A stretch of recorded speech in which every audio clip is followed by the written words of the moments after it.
আসসালামু আলাইকুম everyone, I hope সবাই অনেক ভালো আছেন। আজকে নিয়ে আসলাম চোখা বা কিছুটা দেখতে বাটা মাছের মতো। তো ভাবলাম সবসময় তো এমনিতেই ভুনা করে থাকি, তো আজকে ভাবলাম যে সামান্য কটা আলু দিয়ে এই মাছটাকে রান্না করি। তো সেই অনুযায়ী রান্না করতে চলেও আসলাম। তো এখানে আমি প্রথমে হাঁড়িতে সামান্য পরিমাণে তেল দিয়ে দিলাম পেঁয়াজ কুচি, রসুন, টমেটো কুচি, আর দিয়ে দিয়েছি আদা রসুন পেস্ট সামান্য পরিমাণে। আর এখন পানি দিয়ে লবণ দিয়ে এটাকে সামান্য কষিয়ে নিলাম। তারপর এখন দিয়ে দিচ্ছি শুকনো গুঁড়া মশলাগুলো, যেমন হলুদ গুঁড়ো, মরিচ গুঁড়ো, ধনে জিরা, কারি পাউডার, পাপরিকা গুঁড়ো দিয়ে তারপর সামান্য একটু পানি দিয়ে আবারও বেশ কিছুক্ষণ কষিয়ে নিলাম যতক্ষণ না তেলটা উপরে ভেসে আসছে।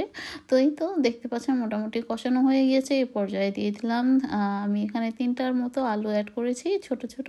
তো আপনারা চাইলে পরিমাণ বুঝে সেই অনুযায়ী রান্না করবেন।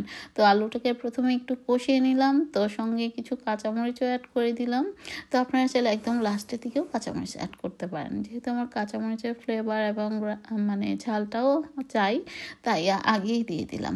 তো এই তো ভেজে রাখা মাছগুলো আমি দিয়ে দিয়েছি। আর এই মাছগুলোর নাম প্যাকেটে লেখা ছিল চোখা মাছ, আর দেখতে কিছুটা বাটা মাছের মতো। তো এখন আমি শিওর জানি না এই মাছটা আসলে কি মাছ নামে, মানে কে কী নামে চিনেন অবশ্যই কমেন্টস করে জানাবেন। তো কেমন লাগলো রেসিপিটি অবশ্যই কমেন্টস করবেন। আল্লাহ হাফেজ।